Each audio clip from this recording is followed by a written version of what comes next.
You. Well, good morning, everyone. Thank you for being here. Whether you're joining us in the moment or after the fact, we're glad that you're here.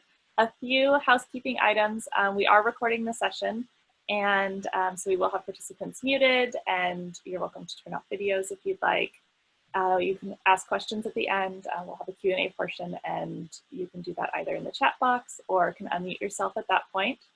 My name is Meredith. I'm a parenting educator with Parenting Now, and I facilitate infants, 1s, 2s, and 3s groups. And I also provide one-to-one support for families. And with me today is Maren, who's another one of our parenting educators. Hello. Maren, will you introduce yourself and share a little bit about the virtual parenting sessions that you'll be offering? Sure. I am the program manager for Make Parenting a Pleasure, and I am so happy I get to do this with Meredith today and share with you some ideas around, how we take care of ourselves. I've got a lot of parents who are really working on that when I do the one-to-one on the phone, so that's really nice. I'm so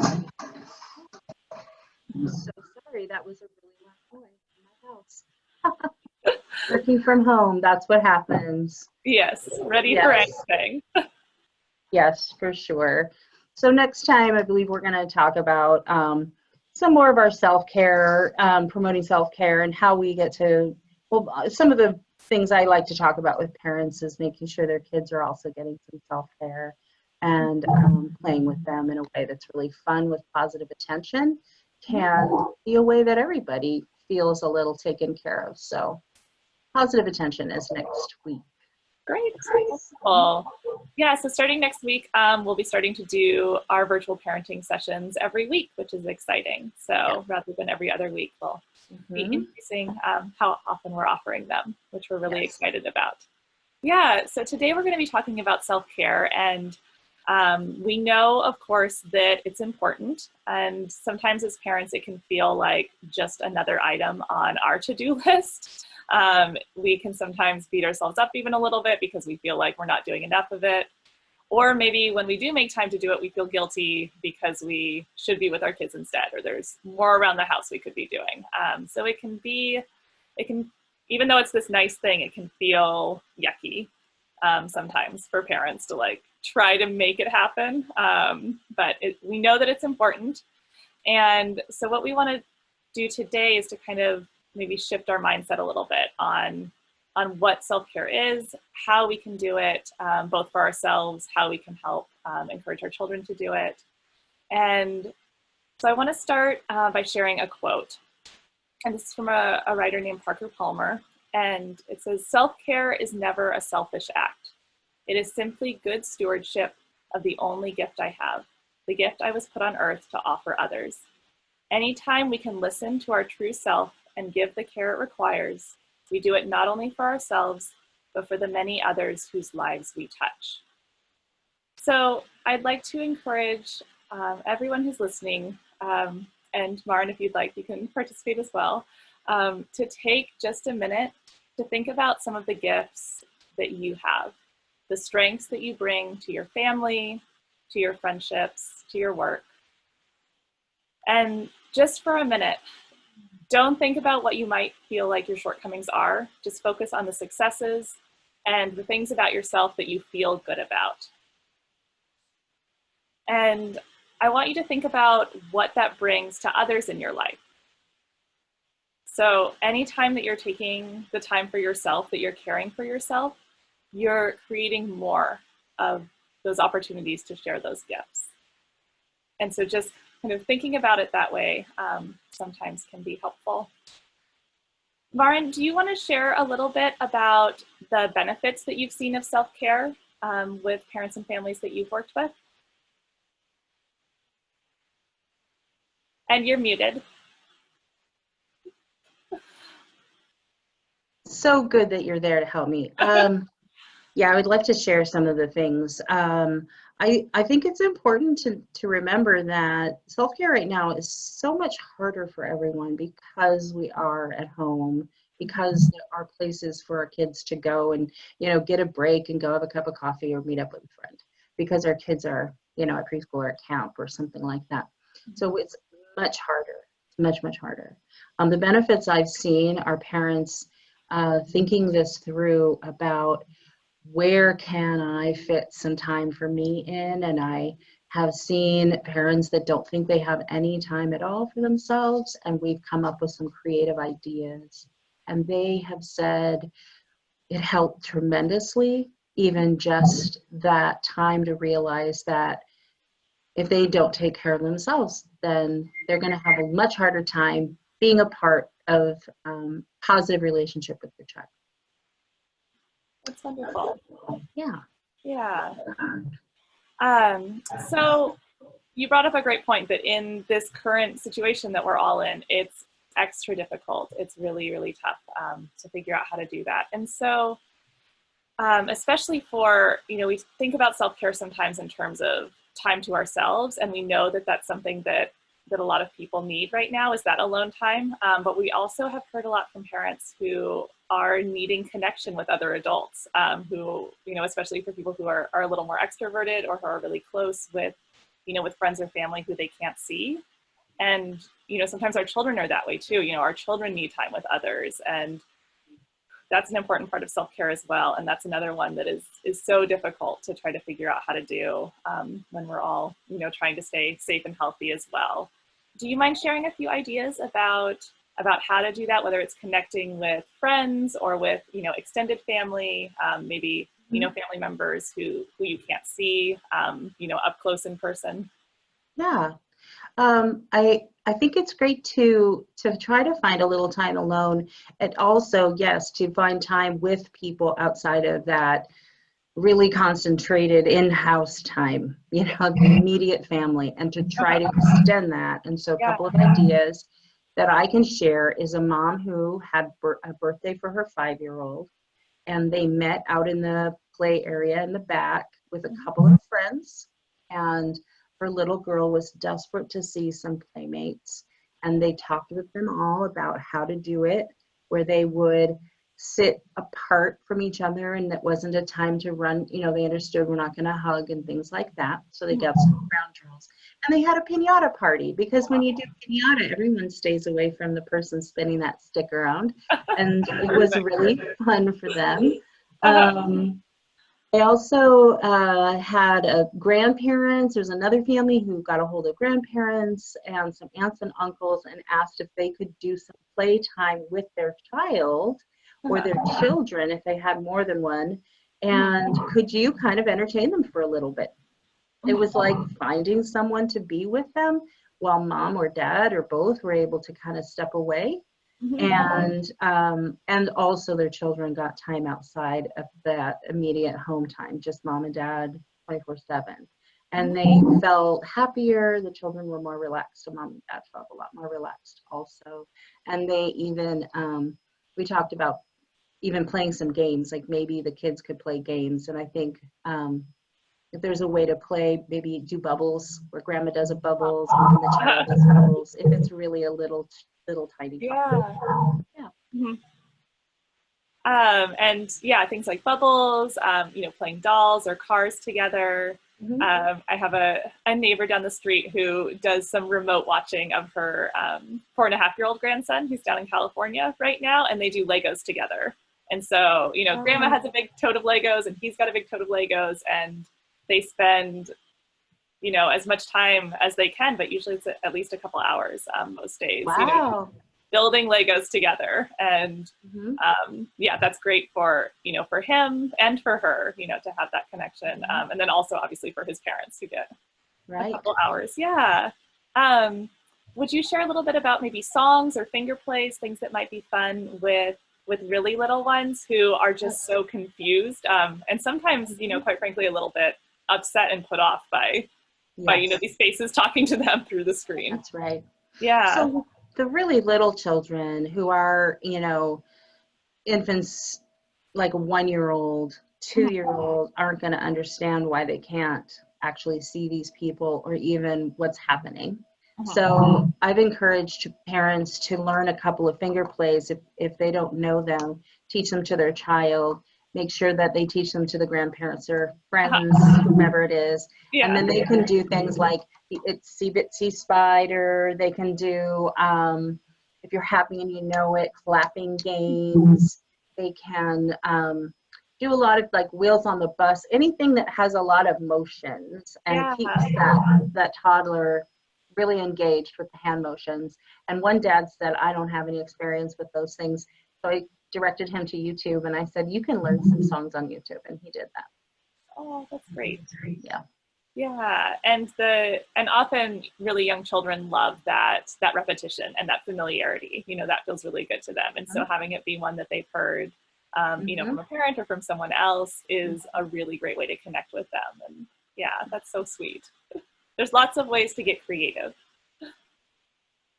Yeah, the singing has been really helpful for quite a few of the little ones who need to connect with their families outside of their home. Mm-hmm. And just see their friends. Even, they have 2-year-olds will have attachments to other children. Mm-hmm. So to see each other and to do those together is pretty fun. Yeah. Yeah. That's so fun. And so what about for single parents or for people who, just because of the way that their bubbles are, have to keep it pretty small and who maybe really have a hard time, especially if we talk a lot with single parents who have multiple children who are just really struggling to find any time for themselves. I definitely have some parents who are in that boat. They're pretty exhausted trying to keep them engaged and entertained. Yeah.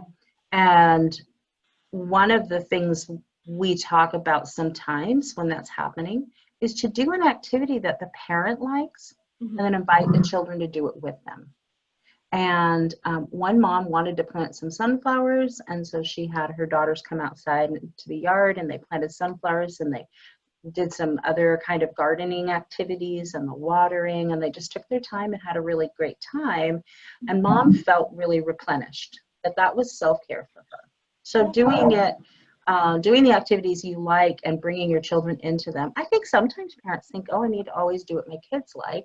Well, and we do that all the time. And sometimes we say, hey, it's my turn. I get to pick today. And so that's pretty nice. I think you can have a candlelight dinner where you ask the children to have a very quiet time. And you have candles, and that can be really peaceful for the parents, and the children love to play that game. And finding ways of things that you like to do, activities you like to do that are calming for you. Okay. Yeah, those are wonderful because that's so true. Parents can get really burnt out. A lot of, we talked, about repetition. Children really like repetition, and some of the things that they like to repeat over and over again can be pretty draining as a parent. It can be, there's only, so many times that you want to do the same games over and over again. And it really can feel like you're not able to do any of the things that you want to do. And so, I love that, getting outside in the garden. That's really great.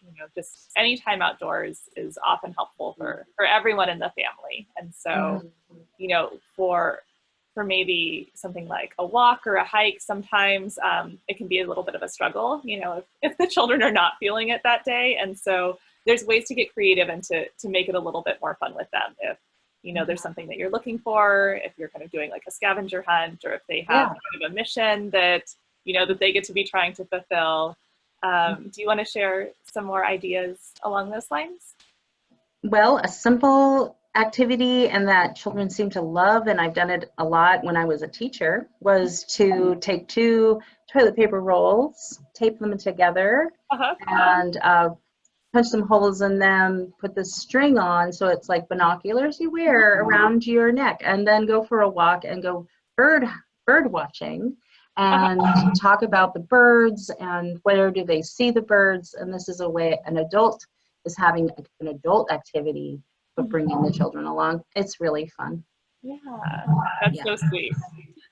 And at home, if there's things like cooking that parents enjoy, sometimes it's very different trying to cook with a child. It's not as efficient or as clean, but that can be a fun way for parents to be doing something they enjoy. Or maybe you're actually cooking and, doing it in a way that you'd like, but they're playing on the floor with just kind of a pot with a little bit of, a little bit of water or a little bit of flour or rice and some things that they can scoop and pour, especially if you have a really young child.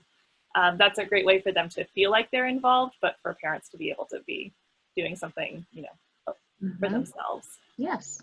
Yeah.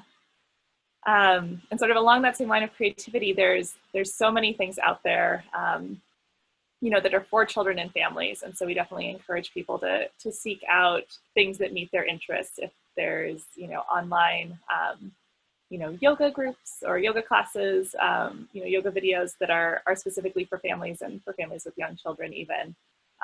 Dance, any sort of exercise classes, if there's things that parents are missing from their life, sort of pre-COVID and, all of that, there's ways to try to incorporate some of that. And following the interests of the parent is a great way to kind of hone in on what it is that you want to do. Yeah, that's going to help replenish you. I was thinking, go ahead. Well, just one other idea popped into my mind. I have to admit that I have known parents who love to put music on and dance for a little while. That's a really helps lift their mood, and it's exercise. And even with a little one, if you wear them or carry them, if it's a toddler, you can dance with them and still really have fun together. But it is something that you can put on your own music. It doesn't have to be child CD. It can be your own fun adult music. Just not leaving yourself out of the play. I think that's a big part of it. Yeah, there needs to be both of those things. It's obviously very important for us to, follow our child's interests as well, but parents do sometimes get lost in the shuffle of that, especially if there's multiple children or lots of interests that you're trying to, meet all those different needs. It's so important to meet our own needs as well. I was thinking about the ways that, not only it makes it more doable to try to do self-care when we're at home with our families, when we involve them. It's easier to find the time if our children are there with us, because otherwise it's really tough to squeeze those moments in. But it also really helps model for them what self-care looks like. As our children get older, we want them to be building those skills for themselves. We want them to know how to take a break when they need one, how to find some replenishment through, hobbies or activities that they enjoy. We want them to know how to do all those things. Those are important skills that all people need. And so for them to see us doing it, they're learning from that as well. And I think that's really valuable, and that can be helpful to remember. I agree completely. We can talk about how we feel and also model for them feelings and then problem solving, how to take care of ourselves. Yeah, especially for older children, being able to talk about with them, talk through that problem solving process with them is great for so many different skills. Yeah. You mentioned earlier that sometimes there are ways that parents are doing some self-care without even realizing it. Do you want to maybe share a little bit more about what some of those might be? Well, I think sometimes we forget that our routines of the day that are self-care things. I mean, it could be taking a shower, washing your face, turning on the radio because you would like to have some music that you enjoy. Like you said, cooking something that you really like and being able to share that with your family, but it's an activity you like. We think we're just always busy, working, and that we don't get, quote, we don't have time for ourselves. And I think the idea that you and I talked about, Meredith, and correct me if I'm wrong, is just to recognize that these are times for you. You can recognize that you're doing self-care a lot. Yeah. And to really appreciate that and don't let it get, maybe shuffled out of the day. If you can really look at your routine, figure out, hey, I guess I do want to, take some time to wash my face and put on my lotion and do all of those things for myself. Make sure that you're remembering them because they're just a part of your regular routine, but they are very important self-care. Absolutely. And knowing that we can expect them consistently is such a huge, mental emotional lift. you know, sometimes when we think about self-care, we feel like it has to be this really big grandiose that, you know, oh, I need 3 hours, you know, to be able to go get a massage and spend time at the spa. But, you know, and that's wonderful. And hopefully, you know, there are ways that we are giving ourselves some of those big sort of self-care, you know, treats once in a while. But there's so many ways that are smaller, that are just part of our routine, like you said, that are part of our day that we can recognize and that we can feel good about. And, you know, sometimes just having that extra awareness of, oh yeah, I am doing this nice thing for myself. This is something for me. Just noticing that can be kind of self-care in and of itself. I really agree with that. Yeah. To remember that you are already doing it. Mm-hmm. Yeah. Great. Well, I would really, so I guess what some of the big takeaways would be that we can encourage families to do are to recognize those things that they're already doing, to notice and to do a little bit of just listening to themselves about what they're missing, and really encouraging folks to get creative in how they can continue to hopefully do more and to recognize more as they do it. Are there any last thoughts that you want to share, Maren? We'll get into a couple other pre-submitted questions from parents. I was wondering about the resources that we have and how we can make sure parents know that there's resources about screen time and how much screen time is okay. I think we have that on our Facebook alumni page. Is that right? We do. There's a few different places where families can get that information. Yeah, and so our Facebook page and our alumni Facebook page are one of those. And the screen time is such a great point because, you know, often that's a way to kind of keep kids in one place.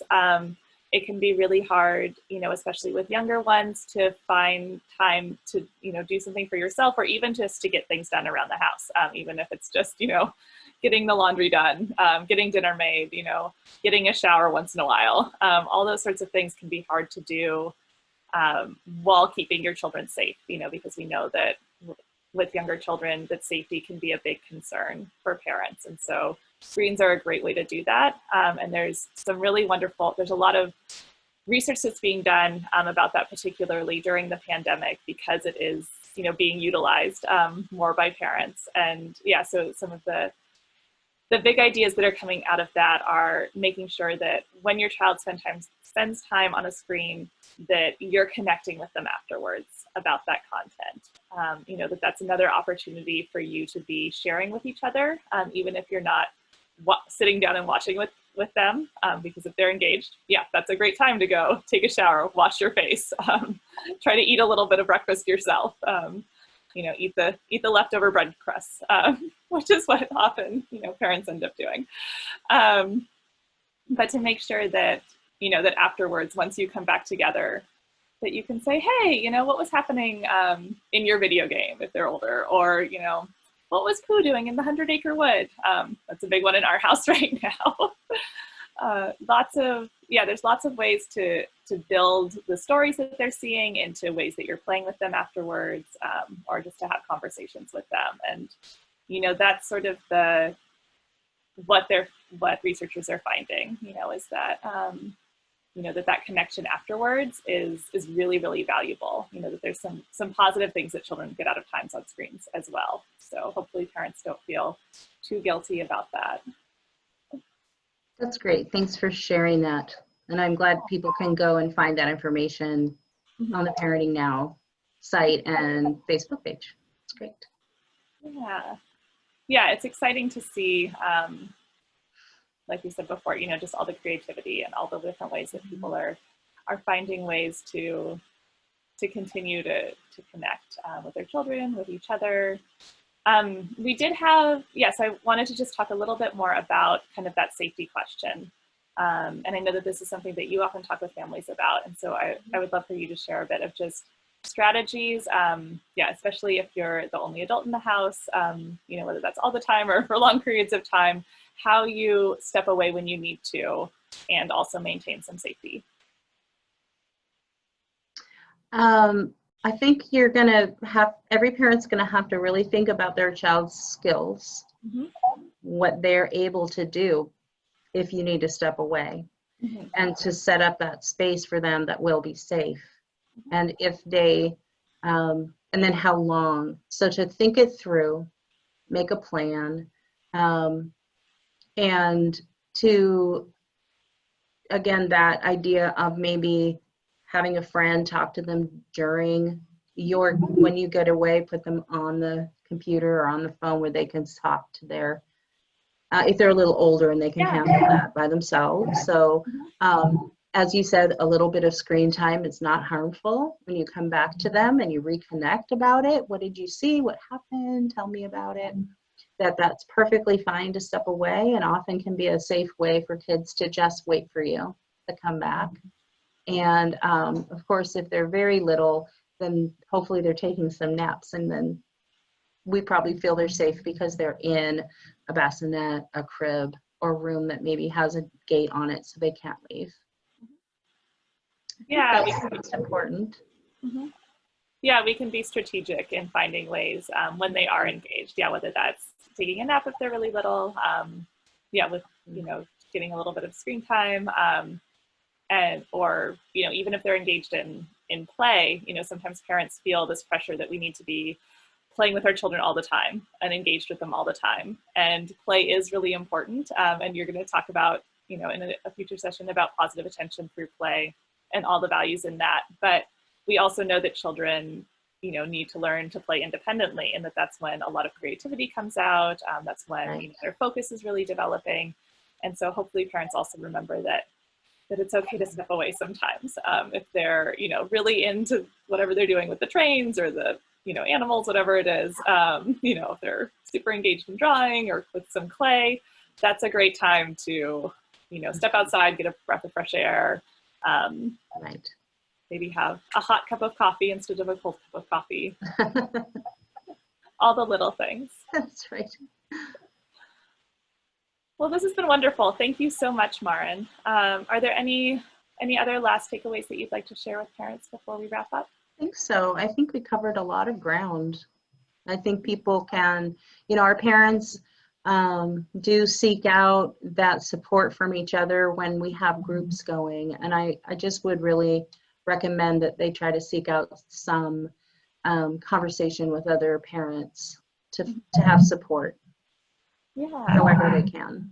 Absolutely. Yeah. Yeah. Whether that's, connecting over Zoom or FaceTime, whether that's getting together, you know, in person, but distanced outdoors. And yeah, the summer weather creates a lot of great opportunities for that. And yeah, you know, we definitely, encourage families, you know, to be healthy and safe, and to be strategic in how they're opening their bubble and all of that good stuff. But yeah, for sure.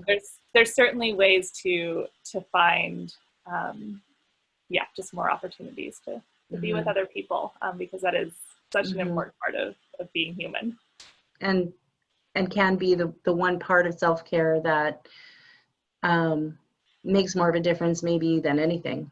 It's just knowing that you're not alone and everyone's, you know, getting through it as best they can. Absolutely. All right. Well, thank you so much, Maren. Thank you. I'm so glad you invited me. And I hope that everyone listening has a wonderful day. Thank you. Yes, everyone. Okay.